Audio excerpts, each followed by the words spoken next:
Korang tengok haiwan comel ni. Rupa dia macam gabungan tikus, ulat bulu putih dan pakai perisai samurai warna pink. Pelik kan? Kenalkan Pink Fairy Armadillo, spesies armadillo paling kecil kat dunia yang tinggal kat padang pasir Argentina. Saiz dia cuma sebesar tapak tangan je, bro.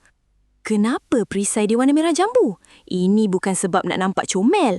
Perisai dia tu penuh dengan salur darah kat bahagian bawah. Ia berfungsi sebagai aircon semula jadi.